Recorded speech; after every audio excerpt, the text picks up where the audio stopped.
सेठ रमन लाल अपना सिर जब जादुई मटके से निकालता है तो वह अचंभित हो जाता है। उसके सामने उसके सारे हमशक्ल खड़े थे।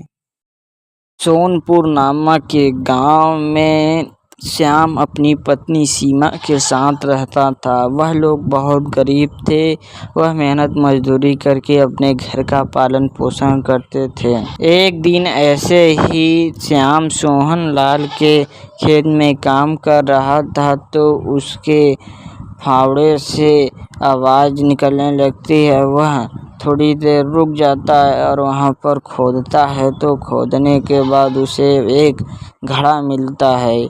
वह बहुत थक जाता है, इसलिए घड़े में फावड़े को रखकर वहीं पास के पेड़ के पास सो जाता है। जैसे ही वह उठता है और देखता है कि घड़े में तो बहुत सारे फावड़े हैं, वह अचंभित हो जाता है और उस घड़े को लेकर अपने घर चला जाता है। क्या जी, आप इतनी सुबह सुबह कैसे चले आए?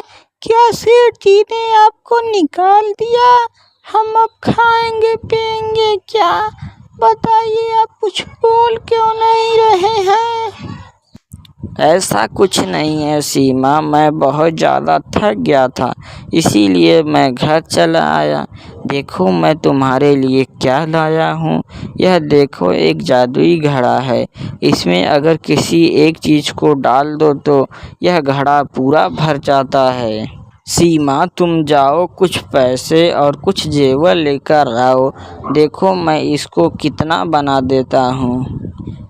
सीमा जल्दी जल्दी जाती है और पैसे जेवर लेकर आती है। श्याम पहले पैसे को घड़े में डालता है। एक नोट डालते ही घड़े में बहुत सारे नोट दिखने लगते हैं। श्याम उसको निकाल लेता है और फिर दूसरी बार जेवर एक डालता है। एक जेवर डालने पर घड़े में बहुत सारे जेवर हो जाते हैं। वह उसे भी निकाल लेता है और रात हो जाती है और वह दोनों सो जाते हैं। श्याम के पास अब बहुत सारे पैसे हो गए थे तो उसने जमींदार के पास जाकर एक ज़मीन लिखा ली।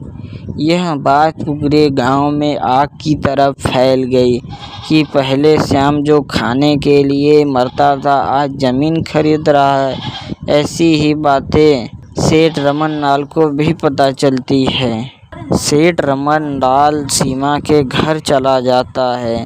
जब सीमा और श्याम आपस में बात कर रहे थे, अगर हम लोगों को उस रमन लाल के खेत से वह जादुई मटका नहीं मिलता तो आज हम इतने अमीर आदमी नहीं बन पाते और किसी की मदद भी नहीं कर पाते। सब कमाल इस जादुई मटके का है। धन्यवाद जादुई मटके। इतना कहकर वह लोग सो जाते हैं। यह सारी बात सेठ रमन लाल उनके घर के पीछे से सुन रहा था। अगली सुबह सेठ रमन लाल अपने गुंडों के साथ श्याम के घर जाता है। अरे सेठ जी, आप यहाँ, हमसे क्या गलती हो गई आप जो हमारे घर पे पधारे? मैंने सुना है कि तुम अमीर हो गया है। कहाँ से इतने पैसे पाए? कहीं से चोरी किया है कि बैंक लूटा है? बता, नहीं तो मैं तुझे पुलिस के हवाले कर दूंगा। नहीं सेठ, ये हमारे पैसे हैं, जमा किए हुए पैसे हैं, हम किसी से झूठ क्यों बोलेंगे? तू सेठ रमन लाल से झूठ बोलने की जुर्रत करता है? रुक, तुझे इसकी सजा भी मिलती हूँ। गार्ड, इनको खूब धो, तब इनकी अकल ठिकाने आएगी। नहीं, हम लोगों को मत मारिए, मैं आपको सब सच्चाई बताती हूँ। आपके खेत से मेरे पति एक जादुई मटका लाए थे जिसमें किसी एक चीज़ को डालो तो पूरा मटका ही भर जाता है। उसी से हम लोग अमीर हुए हैं। हमें मत मारिए, चाहिए तो आप वो मटका ले जाइए। सेठ रमन लाल उस जादुई मटके को अपने घर लेकर चला आता है और उससे अपने सारे जेवरात और हीरे मोती को 2 गुना 3 गुना में बदल देता है। पर उसका लालच इतना ही नहीं होता है। सेठ रमन लाल उस जादुई मटके में अपना सिर डाल के देखने लगता है। जैसे ही वह जादुई मटके से अपना सिर निकालता है और देखता है कि वहाँ पर उसके बहुत सारे हमशक्ल खड़े थे। मैं सेठ रमन लाल हूँ, नहीं मैं सेठ रमन लाल हूँ, नहीं मैं सेठ रमन लाल हूँ। इस बात पे सभी लोग आपस में युद्ध करने लगते हैं।